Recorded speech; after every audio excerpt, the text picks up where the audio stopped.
G'day guys, today I was joined by Denise from the Normal Blokes, who was head coach for Team Australia this year for the World Team Championships. And we have just had an absolute ripper conversation about what's involved in being a coach, what you get out of being a coach, and how you can go about securing yourself a coach's position for your national team for the World Championship for Warhammer 40k. It's a very interesting conversation. We touched on a lot of the questions that people regularly ask me about being a coach for our national team. So with that being said, let's get stuck straight into this conversation between me and Denise. Look for the blood god.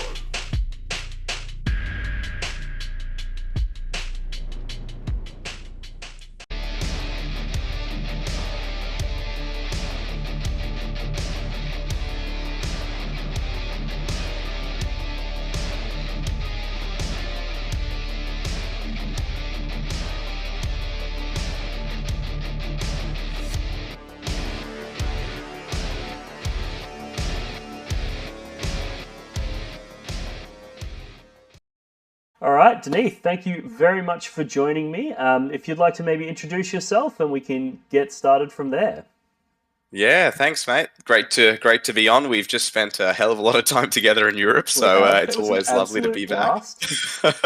So my name's Denise. I live in Brisbane, Australia. I've been playing 40k for I'd say about 6-7-ish years. I'm part of the Normal Blokes team up here. We do a podcast. If you want to check out our stuff, we're on iTunes, Spotify, wherever you find podcasts, and we're all about improving the competitive 40k experience. I've known Dean for bloody hell, mate. I'd say five-ish years now. Yeah. I think was the first time we played in 2018. Yeah, so we played a couple of times at Menzies. That was a lot of fun. But yeah, happy to be on. Love your show, mate. Love what you do. So it's be fun. Thank you. So you operated as head coach for Team Australia this year. That was it was my first WTC experience. So it was great to operate under your leadership, and I had an absolute blast over there in Europe with everyone. So today I basically wanted to talk to you and share some of your insights on the coach role specifically. So we're going to touch on just simple things like what's actually involved in being a coach. A lot of people ask me because it's not entirely clear. When people hear the word coach, they think, like somebody who's providing tactical advice and that sort of stuff, whereas it's a little bit different when you're there on the day. But in the lead up to the event, there's a lot of that sort of stuff as well. And then also talk about, what the experience is like, what you get out of it as a player and as a 40k sort of person, and then how people can go about, being involved themselves, whether it be in Australia, reaching out to, the Australian team, or just general advice for people anywhere around the world that are interested in getting involved in WTC. So I guess the best place to start is tell us a little bit about, your role as head coach, what your experience was like for the WTC, and we'll sort of take it from there. Yeah, man. So this is my second year going over. It was just as much fun as the first time. But one thing, we picked up pretty early on in the 2022 campaign was, if the more we can help the players do their thing and just focus on the game, the better they'll play. So, like you said before, like what is involved in being a coach, it's less of like a sports coach. And I know last year we talked about it kind of like being the pit crew for like a Formula One driver. I think this year having more hands on deck, it was really just being like that support team. It's a combination of like that pit crew kind of feel, to even sometimes being a water boy, like without denigrating the role. Like the stuff the coaches are doing to keep the players on track is huge and important. It's almost like the physio or health team around like a tennis player or a golfer or like a rugby team support crew. There's heaps of keeping the players fresh.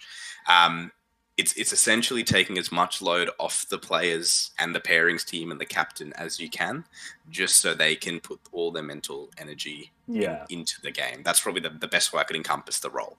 Yeah, it's one of those things where like it's one of those things where it's not necessary in a lot of games. So you might be thinking, who really cares? I mean, surely they can go get their own water. Surely they can look up their own rules. Surely they can sort of figure these out. But that one game where it is really, really sweaty, it's coming down to the time, there's a chess clock being used, there's judges needing to be, communicated and liaised with, that one game where you really just go, I'm so glad we have coaches because it freed up that player's capacity to just focus on what they need to do. Yeah. That was sort of my take. Is there was a lot of games where I'd be sitting there, a lot of rounds even, where I'd be sitting there, I'm like, I feel like I'm not necessary right now. They don't need me. Everything's cruisy. We're going good. Everything's fine. Yeah. But every now and then you'd be like, okay, it's go time. And it really sort of switched it on. So that was sort of my experience on it. Yeah, man. And like you could probably remember there were a few moments, right, where it went really quickly from the five of us just sitting there to the five of us just running around doing stuff. Yeah. Like when there was like a judge called or, something went down in the round that needed management, like it sped up really quick. So having the hands on deck to literally take stuff off players' minds, like even something as small as a model breaking or terrain being in the wrong spot or setting up tables, like that little stuff, like it's a massive, massive deal. It's kind of like if you imagine like a golfer or a tennis player carrying their whole kit around the whole time, or like a cricketer carrying their pads and cricket bat everywhere and not having water coming run out to them. Like that part of it sounds menial, but it's a massive, massive advantage to have a team that does that. But then there's also the gameplay, the pre-event stuff that the coaches are doing as well. So, yeah. So I found also like, because 40K is such a sort of cerebral game, there's so much thinking involved, you really do need to have a very clear mind. You can't be thinking, fuck, I'm thirsty, but I don't have time to go get a drink. You can't be thinking, I really want to look up that rule, but I don't have time to spend 15 minutes digging through all the FAQs and all of the various bits and pieces. So having somebody there that's able to sort of shoulder that burden in those clutch games when you actually do need the support, I genuinely believe it translates to points on the board. It translates to, because that one time when they don't make that stupid mistake, because they are thinking clearly, and as a result, they get that 14-point swing in that game, and that flips the matchup, and then all of a sudden, it's the flow-on effects of being able to think clearly is huge at that level of 40K. Like if you're playing garage games with your mates, you can be shit-faced and it doesn't matter, right? Yeah. But at that level of the game, you really need to be able to think clearly. And I think the coach team provides the, facilities for that to work.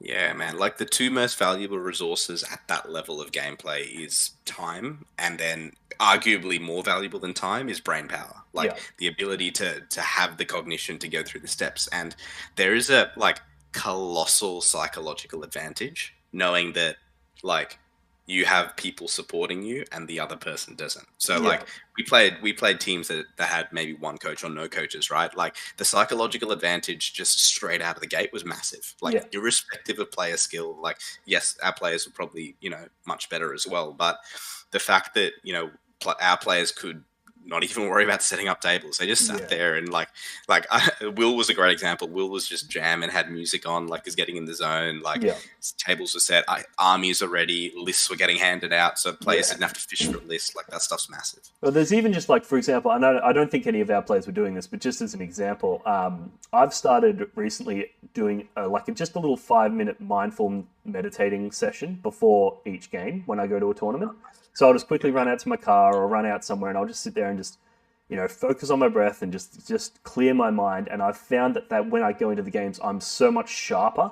I'm less likely to forget things. I'm less likely to be like, oh, that's right, I was supposed to rapid ingress, but now it's in the middle of, your shooting phase or something like that, and it's too late now.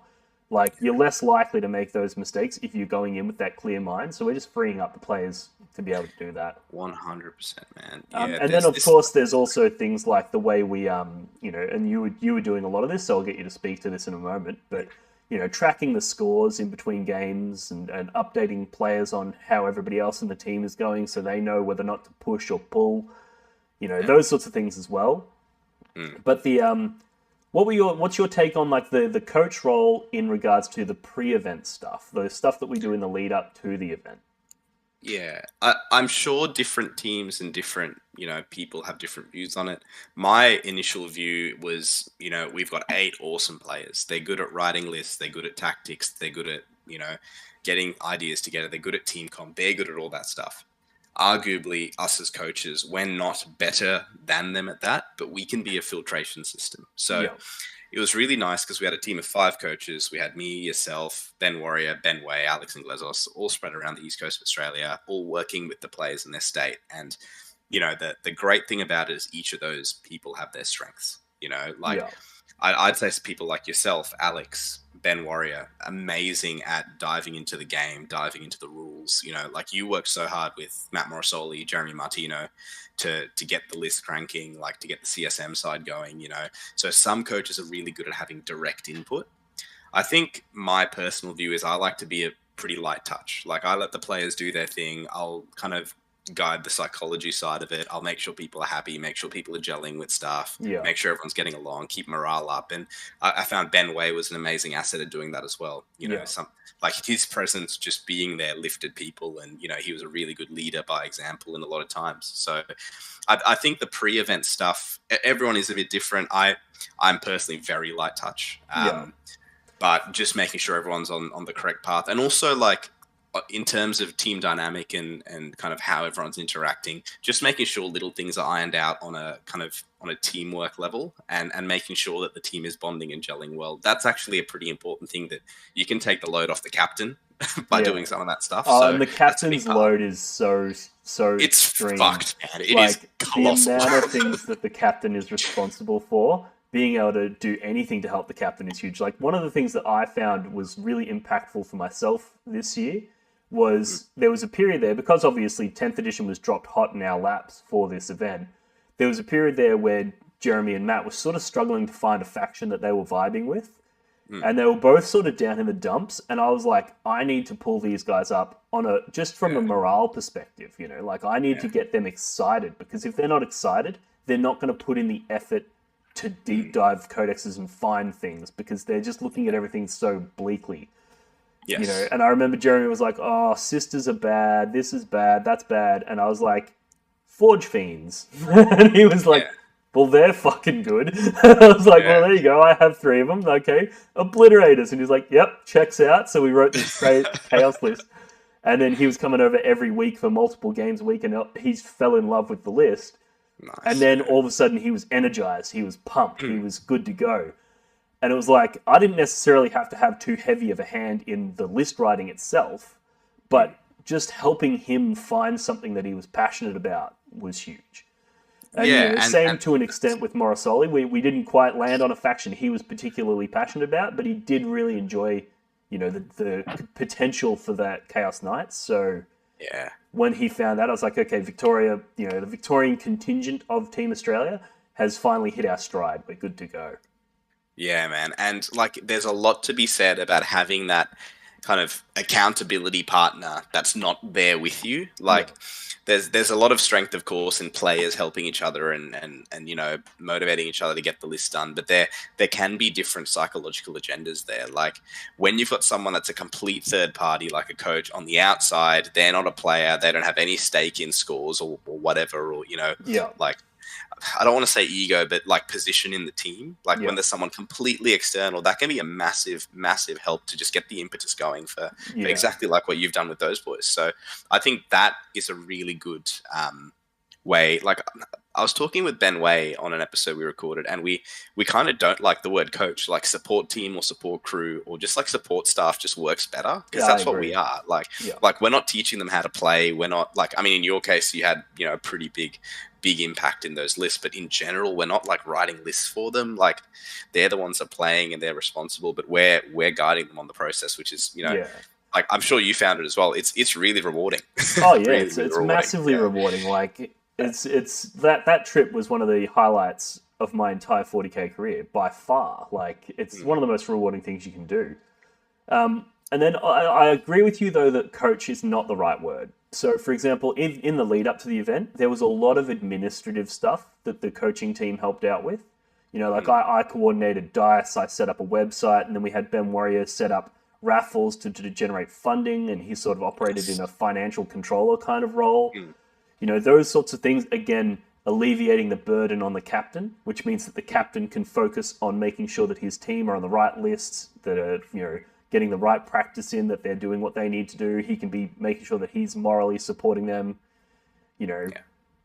there's so much involved in the coach, and it's also a very flexible role. Like you can be a very hands-on, tactical, a sparring buddy, if you will, like playing games with the players, or you can be more of a running errands. Like I ran so many errands for the team, but I was happy to do it. Like there was one night when we were doing our boot camp, our training day, and Jeremy asked Matt, "Oh, you want a game?" And Matt's like, "Nah, I've got to go to bed because tomorrow morning I've got to get up early so that I can drive out to Mornington and pick up these models from a person that we're borrowing." And I was like, "Matt, I'll get up early and I'll go pick up those models. You give Jeremy this practice game." And that way we were able to get important, information and practice a certain matchup that we wouldn't have been able to do if we didn't have the coaches. Because, Yeah, man. So it really is, I wouldn't say just as important as a player, but you need them in the same way that you need good players, right? Yeah, and I think like last year, I definitely felt there was more to unlock with the support team, and I think we did that this year. Yeah. We did like it was incredible having like the four of you guys help with me, doing a lot. But I think even next year, like you touched on there, we could even divide it up, right? Like we could have a crew that's at home doing the fundraising, the social media, the build-ups, all that stuff, and then we can have the coaching team that goes, and we can even like divide it even further. Yeah. The French community does it so well with their support for the French team. Like we saw USA this year bring more coaches than players. Like maybe that's where we're getting to. Like maybe like unless they put a limit on the number, like maybe it's getting to the point where we can expand on what we can help the players do. Yeah, for sure. I mean, I think there probably is a limit to how many you would want to have on the day. I don't think you need one player per one coach per player. I think that's a bit excessive. Yeah. And I would worry that at that point they might potentially become a distraction. Whereas I think the level we had this year was spot on, to be honest, because it meant that, like, for example, one of the rounds, Matt Marasoli got those blisters on his feet, and he only brought one pair of shoes, and they were rubbing on his feet. So I just jumped on one of those little e-scooters and zipped off to the shops and bought him a pair of sandals. And it was like just little things like that. Me being able to be away from the table, but knowing that we've still got enough coaches to cover them. We've still got enough coaches if they need help, but we have disposable coaches. I think it worked well. Yeah, man, the 5 was beautiful. Like there were times where I kind of looked on the sidelines and felt that we had too many bodies there. And I think part of that was the table setup this year. It wasn't one line, like right down the hall. It was all bunched around a central pairings table. So that actually, well, it was great because we didn't have to walk too much, or we didn't have to walk too much. We still walked a fuckload. But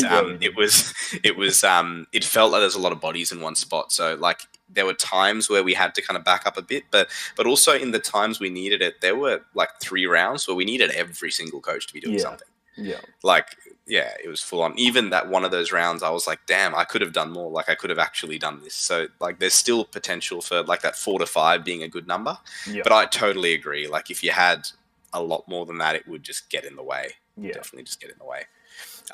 Do you want to talk a bit about what we saw this year that I didn't see as much last year is the coaches going scouting?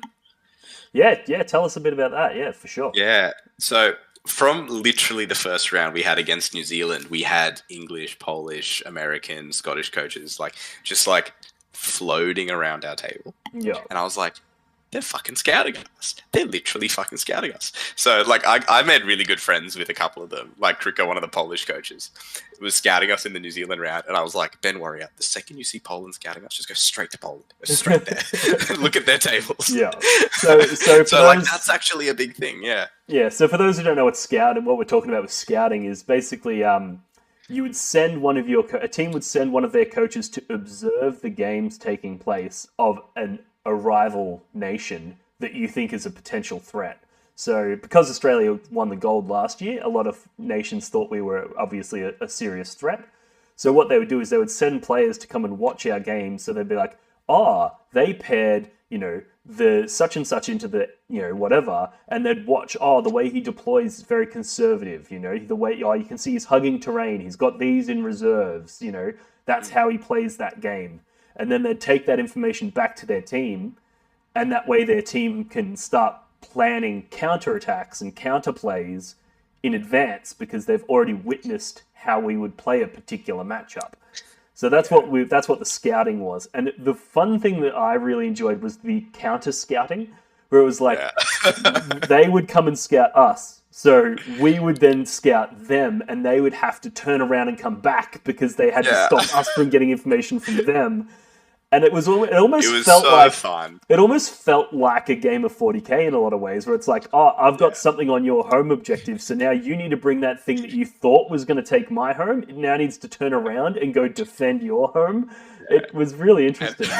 And here's the thing: you can't stop people walking around a hall, right? Like, unless you zone out certain areas, you can't stop me from walking and watching Jack Harpster play his Grey Knights. You can't stop us watching, Skark deploy his guard. Like you cannot stop that. So like it got really interesting to the point where some of our players didn't do conventional things in the first few rounds, and that was the funniest. That was so fucking funny. Like, and we had a few flips. Yeah, we had a few flips go our way. Like the best was Matt Morrisoli in singles when he 20'd or 15 plus to GSC player. And on stream, he was vocalizing that, oh man, I've practiced this. I've done this a lot. And he had a few messages from people going, oh wow, I didn't realize you were so good into GSC. Matt Morrisoli gets destroyed by GSC. so like we were just feeding even more misinformation. Yeah. And like we were doing it with Liam, we were doing it with Jez, we were doing it with Will. It was like there was a point where Will was almost getting up against an Eldar player as a few coaches came past. I'm like, yeah, man, this night list, it actually flips the Eldar game. Yeah. And then they're like, oh, running back to their home. So it was like Jeremy Martino says it so well, where in 8-man teams or 8-player teams, you've got like 3 wars you're fighting. You're fighting the resource war of your lists. You're fighting the information war of what you know versus what they know. And you're fighting this psychological war of kind of who can like have the most momentum and have the biggest penis. But this coach scouting thing is really swinging the information war a lot. So it was so interesting this year. I don't know. I really enjoyed it, especially because we had so many coaches, right? What it meant is that if they only, say there's another nation that only had 3, but we have 5. If they're going to spend one of their 3 coaches to come and observe us, and say another one goes and observes US and the other one goes and observes Poland or something like that, right? It's really funny because I would just see that coach and I would just go straight up to him and get eye contact and strike up a conversation with him. And I would start talking. I'd make sure it's the most engaging conversation. Every time they'd start looking away, I'd be like, oh yeah, tell me about this. And I'd just rope them back in. And eventually they'd get pissed off and leave. And then I'd be like, see ya. It's like if we're playing 40k and Team Australia has more screening units than another team. It's like we have more screens, exactly like that. We're the screening more screens than deep strikes. Yeah, we're the infiltrators that you're like, we don't do damage and we don't really, survive very well, but we're fucking annoying and we block your movement. It's so good, man. Yeah. So that was a really cool one. And like, I took a little picture of like a little selfie of me, one of the Polish coaches, Kruka, and one of the British coaches, Adam, in front of Harpster's table while he's playing. And then the Polish coaches got a coach from every country to come and watch Harpster's game. So there's like 30 coaches around one table. That's fantastic. Like the judges were freaking out. And it was just the funniest thing ever. Just to annoy poor Jack. Yeah. I mean, I wouldn't be surprised if the WTC did bring in some kind of rule limiting that, because there are a lot of rules that limit what coaches can do. So maybe this is a good segue into the specific things that coaches are allowed to do and the specific things they're definitely not allowed to do, because that's something that a lot of people don't really understand, and a lot of people underestimate the restrictions around what a coach can and can't do. So do you maybe want to touch on that? Of course, man. It is very cut and dry, and there are very, very, very heavy enforceable penalties if this stuff is broken. So it's important to know. So the coach can't be part of the tactical game state of the game. So the coach can't play the game. The coach can't give advice on stuff. If the coach cannot and should not touch the clock. If there's an issue with the game, and what was ruled in the middle of the event was if there was an issue with the game state or the coach perceived something was wrong, the coach shouldn't be blurting that out to the players. The coach should be getting a judge and bringing them over, so that it's the coach cannot get involved with the game at all, because any kind of discussion about that could be could be taken as, giving advice to a player. So that can't happen. What the coach can do is make up for some of the other restrictions that players have. So only the captain can go and communicate with other players. The players can't voluntarily go and communicate with their teammates. That's not allowed, because that would be, getting in the way of XYZ and potential tactical advice. So the coaches bridge that gap where they can talk to the players, talk to the captains. They can offer predictions, so they can say, hey, how is this game going? Or they can ask for a predicted score. Whatever the coach says or shows players should be visible and heard by both the players. So if we're playing Team England, whatever I say to the Team Australia player needs to be able to be heard by the Team England player. Yeah. So, you can't be kind of whispering in ears. That's not allowed. It needs to be vocalized, and it has to be in the English language. That's the other rule. Yeah. So yeah, it's very cut and dry. Like, you cannot intervene with the game state. You're simply a messenger, communicator, and gathering information from the team. You can tell players how the other players are going. So, like, there were times where we'd secured a round and someone was playing cagey, and I'd say, hey, we've got the round. You can do whatever you want. You can push, or you can go hard, or you can conserve. Yeah. We'd also kind of dig for how far someone could go. So if something's predicted as a 13 and something else has gone wrong, be like, hey, man, like, can you make this more than a 13? We kind of need it, and you can do that. So, I think they're really important jobs. And we, I think, did a really good job of making sure that information was channeled well, because as you can imagine, when those conversations have to happen, it can be bloody stressful.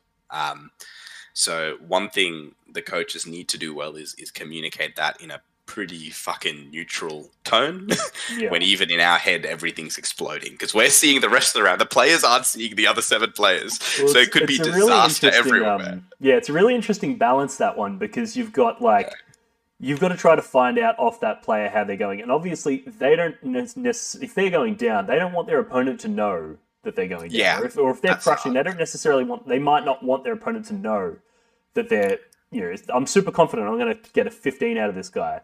I don't want him to know that, because then he's going to know, well, hang on, I need to dial it up, or I need to do something to try to, you give your opponent a target straight away, right? Like, not the 15. Yeah. So that's an interesting element of it. And then there's also, so in regards to what the player tells you, but then in regards to what you tell them, you don't necessarily want to tell them, everybody else on the team has already lost. It's fucking game over. So I don't care what your score's going to be. Just do whatever you want. Like, you don't want to crush their morale.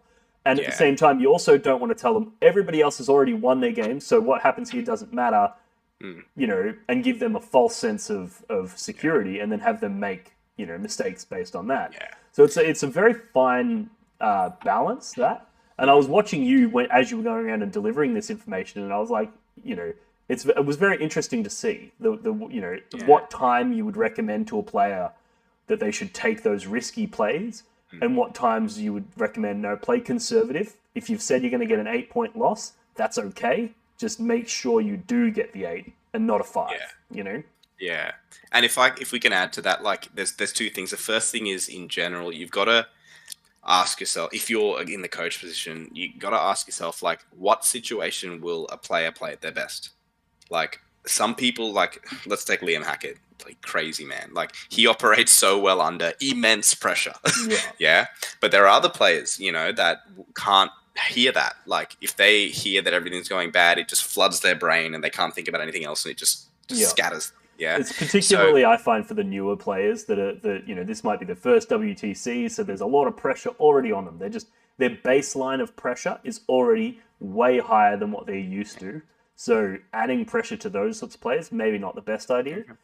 But your veterans, the ones that have been to 3 or 4 WTCs now, and they've crushed it at them, and they're top players, they know what they're doing. You can really put the pressure on them when you need to. Yeah.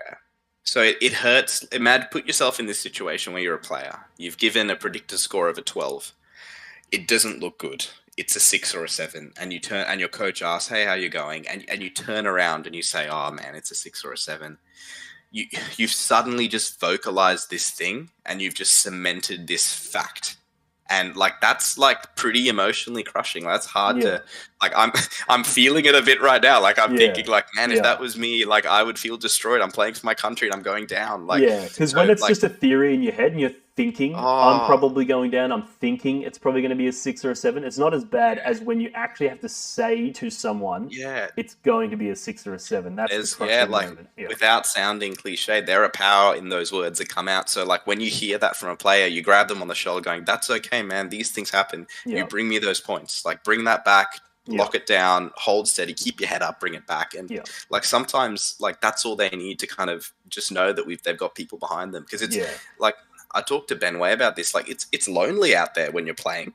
Like even if you've got a support team and everything, it feels lonely sometimes. Yeah, because and, you spend so much of the game in your own head. Like you're having for every conversation you're having with your opponent, you're having 5 conversations with yourself in your own head.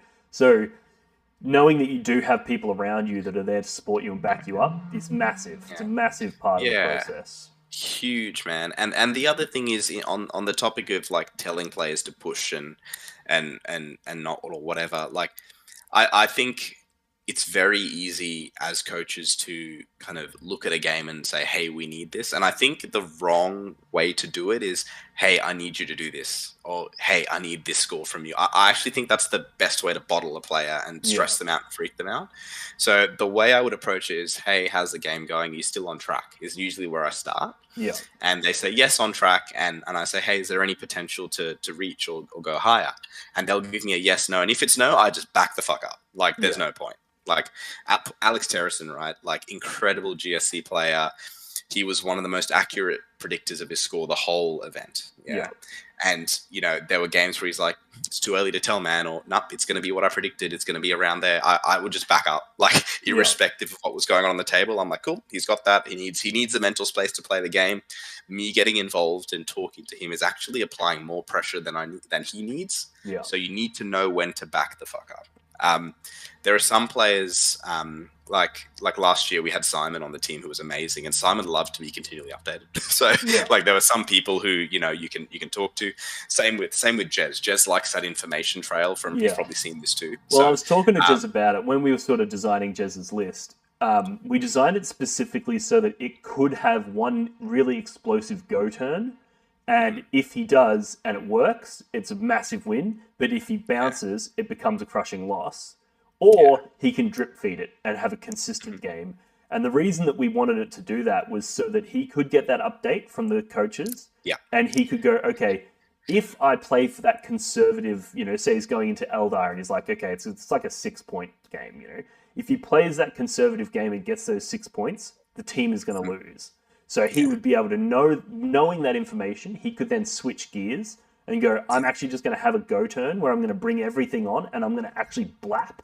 And if it works, and if I spike slightly high and he spikes slightly low, then all of a sudden that 6 points becomes maybe a 10-10 or maybe even an 11-9, you know. And if that happens and it flips the matchup, then the team wins. So having that army be able to operate in those two different, you know, the conservative or the explosive, you know, capacity, and then using the feedback from the coaches to know when to trigger that, that's sort of how he likes to play these teams events. And it's one of the reasons why, you know, Australia is so successful is because we have players that really do build their whole strategy around the team specifically, not just about how can I win my games, what can I do as a player to help the team win the round. And he needs coaches for that. That's huge. He needs coaches for that. And that was something that this year we were a bit more conservative on because it was a new addition. But like last year's team, when, you know, we saw how different lists fired at different times, it almost felt like towards the last day of the event, you could just see the dominoes going. Like one list would pop off, then Eric would pop off, and then Jez would bring it home at the end, and then Ducky would get like a 40-point, like turn 4 and 5 cow unting someone, and you could just see the dominoes flowing. Yeah. So like some team comps can do that really well. And, you know, I think that's a massive skill. Like think about like for people watching, like think about a game of 40K and think about like where you're at turn 3 and think about how much agency you actually have on the end state of the game. It's usually not a lot. Like things are decided like by like turn 3, turn 4, right? You're just mopping up.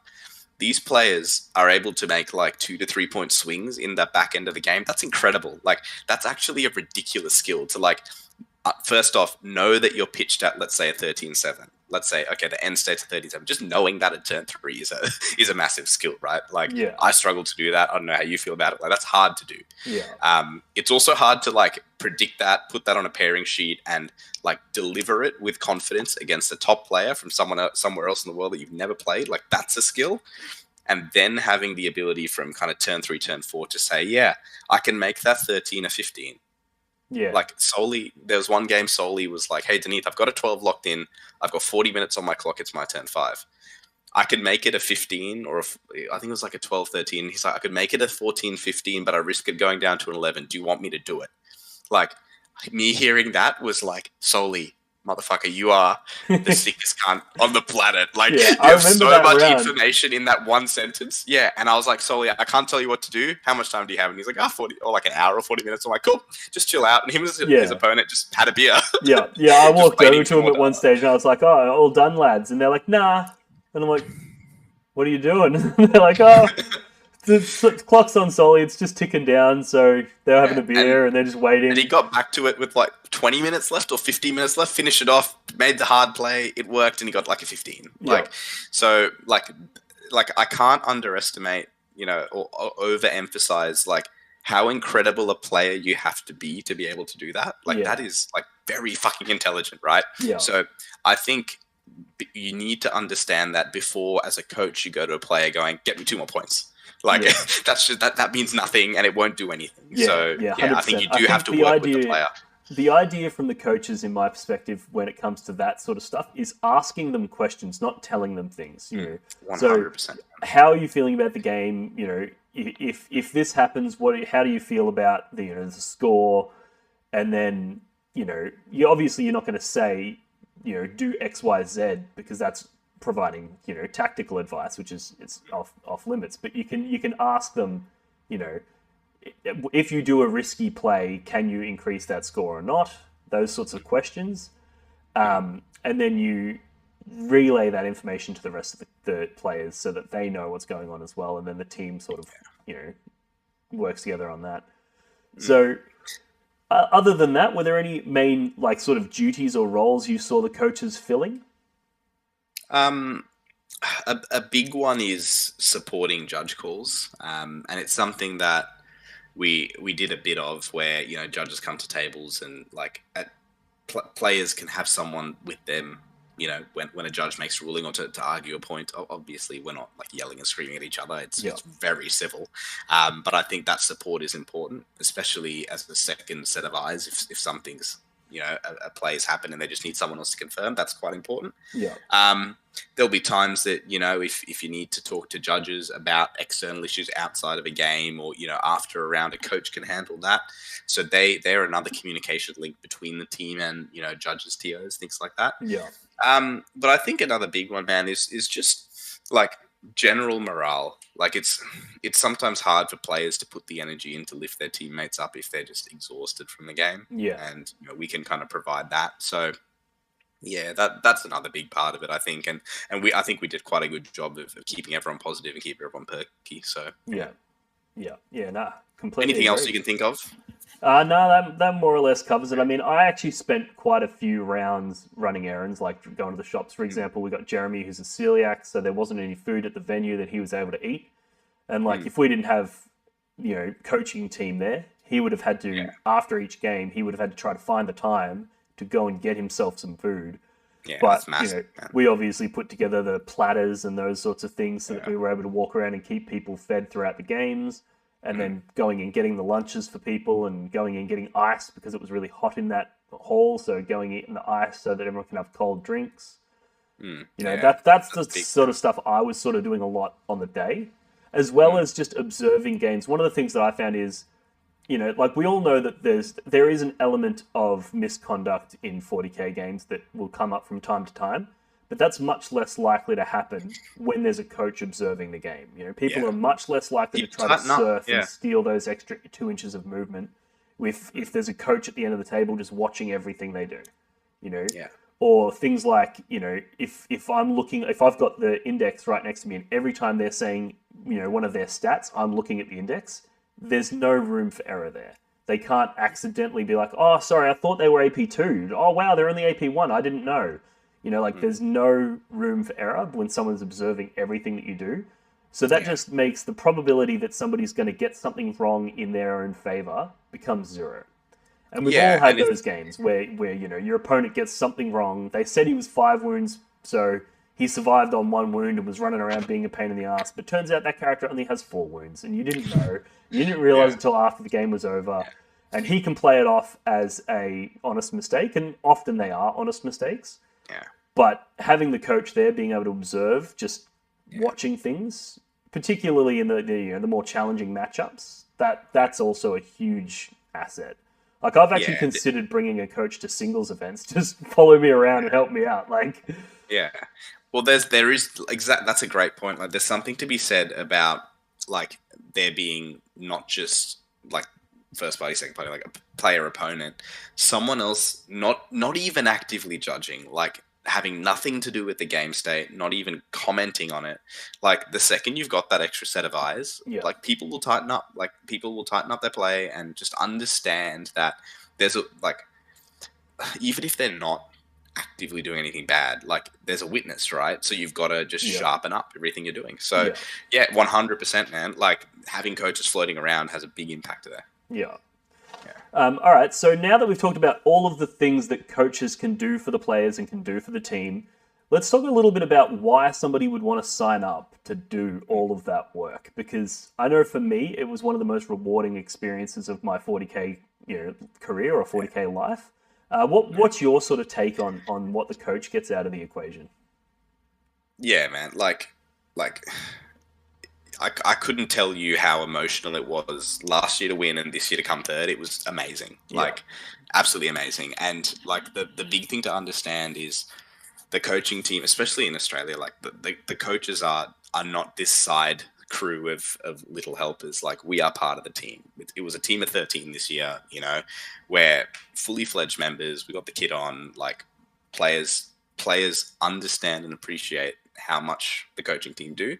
And it's incredibly rewarding to see, to see our boys and people representing our country do well, and knowing that you played a big part of it. And even though we're not the ones playing, like, just understanding that the stuff you do, like the little things you do, like getting someone water, making sure armies and tables are set up, getting all that done, you can see the players firing up because they don't have to do any of this stuff. Like that is incredibly rewarding. And that's a big part of it. But the second part of it that can't be understated is, man, if you're a coach at WTC, you have front row seats to the coolest 40K event in the world. Yeah. Like, I kept saying this. I was like, how privileged are we to be, number one, representing our country, and number two, being able to witness this. Like, there was one round. The cool rounds. There was one round where, like, obviously I'm a massive Chaos Space Marine player, and I was sitting there and I was watching over 2 tables. We had Jeremy running our Chaos Space Marines, and then we had Alexandra Sacco running his Chaos Space Marines, and I put a chair down. I'm like, yep, I'm past right fucking here.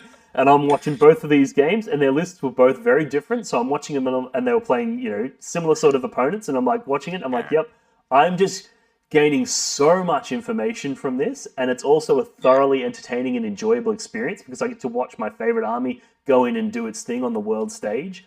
Like, if you've ever watched a battle report and enjoyed watching the game, it's that times infinity. Like, it's so much better being able to be there and see the top players play.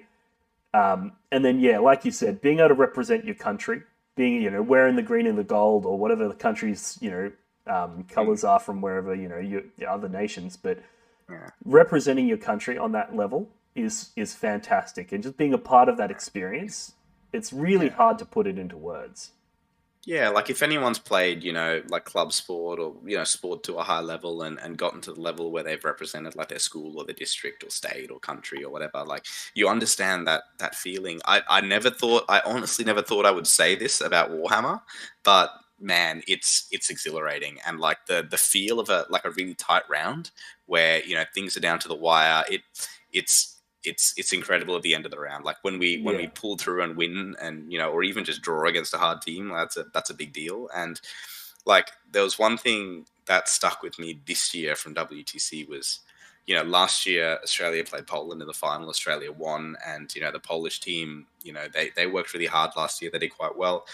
This year, Poland took it out and they came first. And I won't forget seeing the tears in some of their eyes. Yeah. Seeing Typhus have the Poland shirt put on, running to his team, just tears, Yeah. and them on the podium. They're so happy. That feeling, you can't tell people about it. Right? You gotta see it, you gotta feel it. And we were so happy for them, right? Yeah, it was sure. just such an awesome I environment. think we almost cheered louder for them than we did for ourselves. It was truly, the energy in that room was, especially during the awards, part, was truly electric, because you could see that everybody wanted everybody else to win. It wasn't just we want us to win and we want everybody else to just lose. We wanted Poland to do well. We wanted all of the, so yeah, I grew up not playing any team sports. So even just the huddles at the start of each round where we'd, get pumped up and get amped up, and then, being part of a team because I imagine there's probably a lot of 40K players that didn't play a lot of sports as kids, because it's kind of a nerdy, kind of geeky thing. It's truly something to experience, for sure. Yeah, I think, and taking it to the team, that humans are social animals. I can safely say I would not be playing 40K if it wasn't for the people I play 40K with, right? 100%. That's a big part of it, and being there with the team and having that bond is huge. The time you spend in the lead up together, it's incredible. Dean, you saw how hard these players work. I remember we were having this conversation. We're like, man, I don't think I could do this. I don't think I could do what a player is doing, right? Because they put so much work in. And when you put those hours in, and hours and hours and hours of thinking, playing, as well as the finances behind it, multiple interstate trips for us doing boot camps and stuff. Number one, there's a lot on the line, but number two, there's a massive emotional investment in that. Yeah. So when you do well, do poorly, whatever, succeed after doing that, the emotions just come out, and that's I think it's, if anyone has the opportunity to go on this journey, and if you can put yourself through the rigors and work hard, and you see the success at the end, it is a worthwhile campaign to say that you've represented your country, your state, whatever, in something like this. Yeah, super rewarding.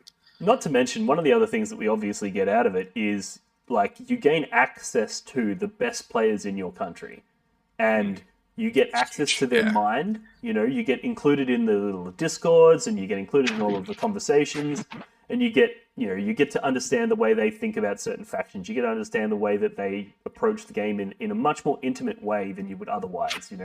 Not everybody's close mate. We're both quite fortunate in that we're close mates with the top players in our respective states and in the country. Not everybody has that. So if you were somewhere else in Australia and you wanted to get in to that sort of circle, and you wanted to get a bit more exposure to that top level of player, because you don't necessarily have to be a good player to be an amazing coach. It's a completely separate skill set. Yeah. You could be one of the worst players in the country, but if you're prepared to go, all the way in and help the players do whatever the players need, you'll make yourself a fantastic coach. And as a result, you'll gain access to these top players. You'll learn so much, and you'll become much better as a player.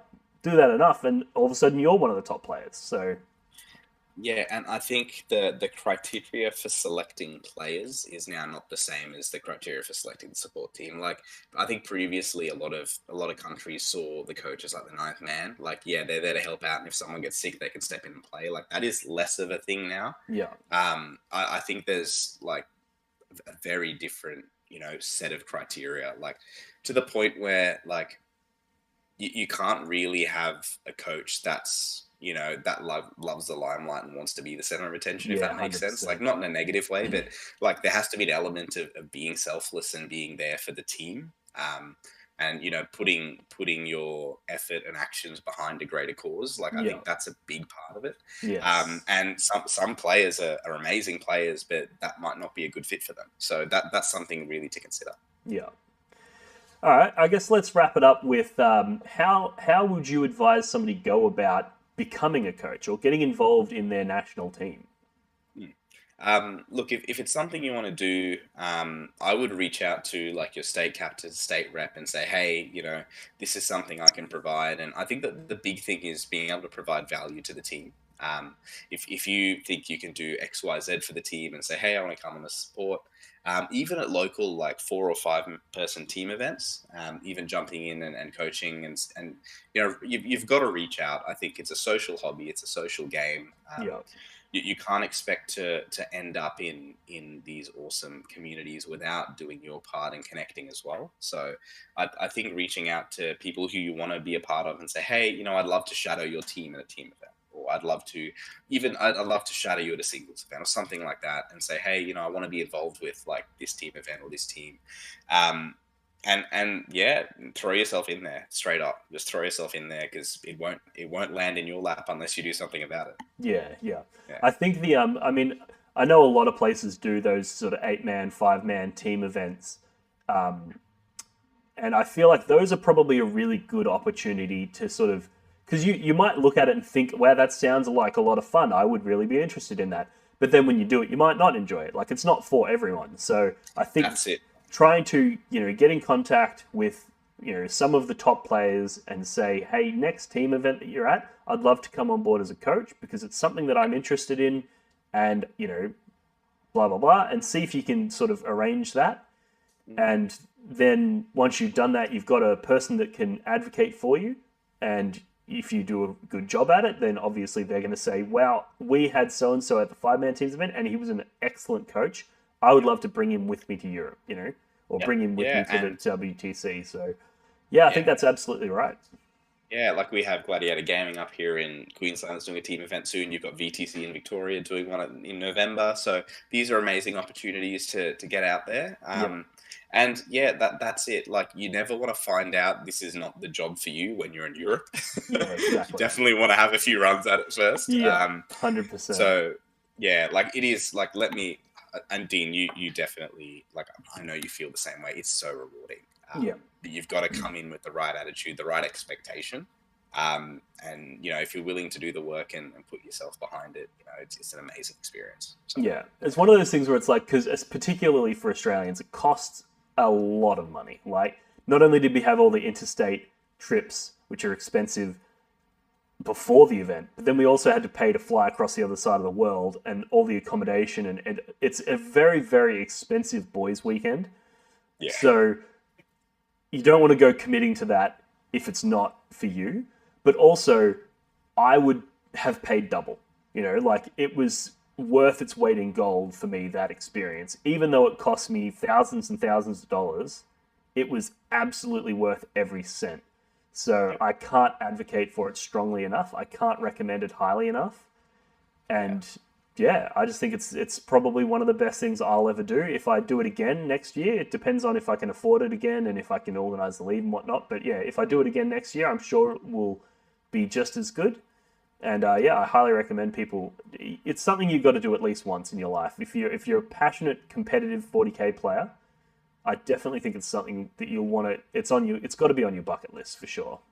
Yeah, look, I mean, it's almost like once you've done it once or twice, you've reached, even irrespective of result, irrespective of player, coach, it's a big notch. Like, it's a big achievement. Yeah. Almost to the point where now it's like, do I need to travel to this other event? I've been to WTC. Yeah. Not to mention, of course, there's the War Masters singles event that they do now as well. Fun. So you're not flying, even if you are going as a coach, you're not flying over there to not play. Like, I brought my World Eaters with me and played in that singles event. And they were some of the most fun games I've ever had as well, because you're playing against people from completely different countries. They play different ways. It's really interesting and exciting. It's, you make new friends over there, and everybody's got that sense that they're, the level of integrity of the game, I found, was a lot higher than what I'm used to, because everyone's representing their country. Everyone's wearing their team shirts and they're representing their country. So it's not the same as when a singles event and that person is only there to represent themselves. And that, whereas when you go in to represent your country, the feel is just so different. Yeah, and there's a lot to be said about the commonality you can, or the common ground of 40k you can build with people from across the world. Like Yeah. that's actually something quite special. Like the game I lost in Warmaster, where I got flattened by a Wraith Knight in Eldar. I was playing against a French guy, Ludo, and he just drove up from France. He went 5-1. Came like 11th. He did very well at Warmaster, but he spoke almost no English. He spoke enough English to play 40k. And we had the most amazing game of Warhammer, like so intent based, no issues at all.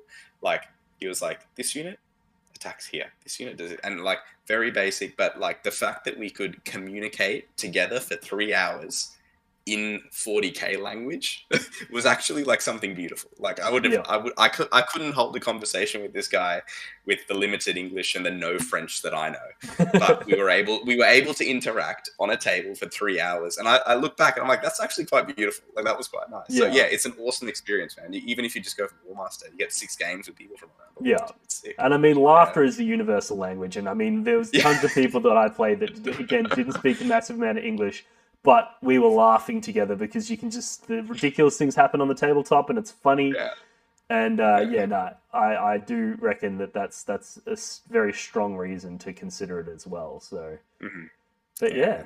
All right. Well, I guess before we close off, did you want to maybe talk a little bit about the Normal Blokes and the podcast that you guys do, and the team that you've got together over there, and just sort of let everybody know what you're up to? Yeah, man. So we put together the Normal Blokes Club around start of 8th edition. So we're talking like 2017 through 2018. We started the podcast mid-2018, so it's terrifyingly 5 years old now. It doesn't feel like that at all. Oh, wow. Yeah. So, we're a group of players up in Brisbane. There's about 25 of us now. You'll see us in the fluoro orange, black and white shirts. We, our big shtick is making competitive 40k fun, making it accessible, keeping the level of sportsmanship really high while also, playing at a very high level. We make pretty regular content. We're actually in the middle of our WTC coverage, so we've got a couple more episodes coming out. We've also got a big major 3-day event up here in Brisbane coming up, the TNAO, and we'll be doing a bit of coverage on that. So if you want to hear, what's happening in Brisbane, Australia, local tournament stuff, state level stuff, international level stuff, and even some, meta talk. When we get Luke on, when he's out of medical school study and wants to talk numbers, we get some stat stuff from him. But yeah, we try and keep it casual and light and easy to listen to. We don't want to deep dive into, hard strategy when you're driving into work and want a 40-minute podcast. So if you want to listen to us, find us on iTunes, Spotify, wherever you find your podcasts. And I guess we try and keep part of the current 40k scene. Yep, I'll chuck some links in the description so people can find it. But I highly recommend it, because what I find that your show does better than any that I've really listened to is it's a perfect blend of some of the best players in the world just talking like they're mates, and just mates talking about 40k, but coming from that lens of these guys are really fucking good at 40k, and the opinions that they share are really high value, and you get a lot out of it. But also, there's a real strong sense of like camaraderie there. Whereas some of the the really competitive podcasts, you listen to it and it almost sounds like there's two people arguing with each other, like they're disagreeing on things because they're top players, but they're not best mates. And then some of the other ones you listen to, you're like, oh, this is a group of mates talking, but all of their opinions are garbage.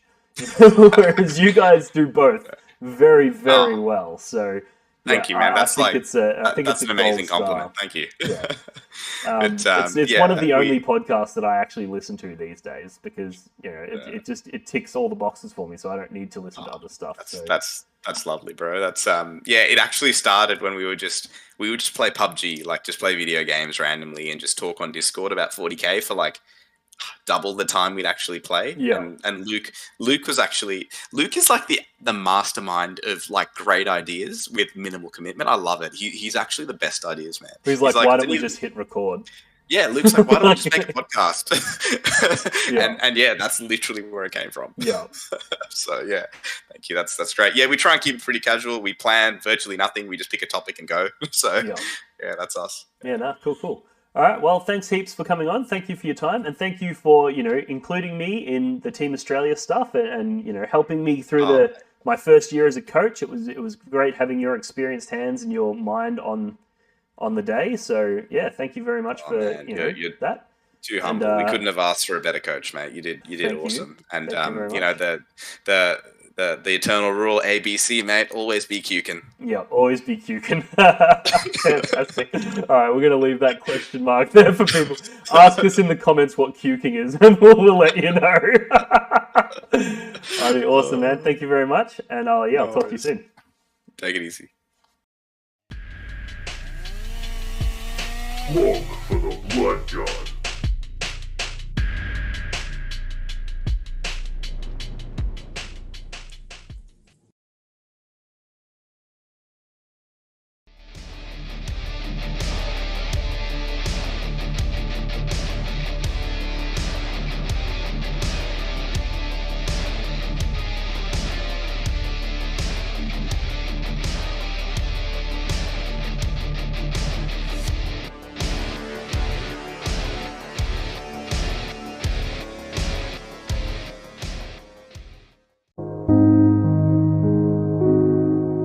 The Warhammer community suffers from some of the most prohibitively expensive essentials in the world, especially Australian content creators.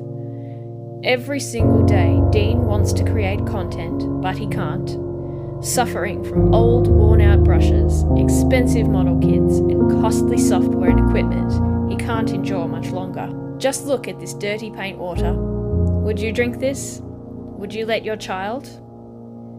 Even a small monthly donation can help provide Dean with clean paint water, basic tools for survival, and access to life-saving information and education. So please, follow the links in the description below and find out how you can sponsor a mad cunt like Dean today and end the suffering. Suffering that is cruel, unsustainable, and your fault.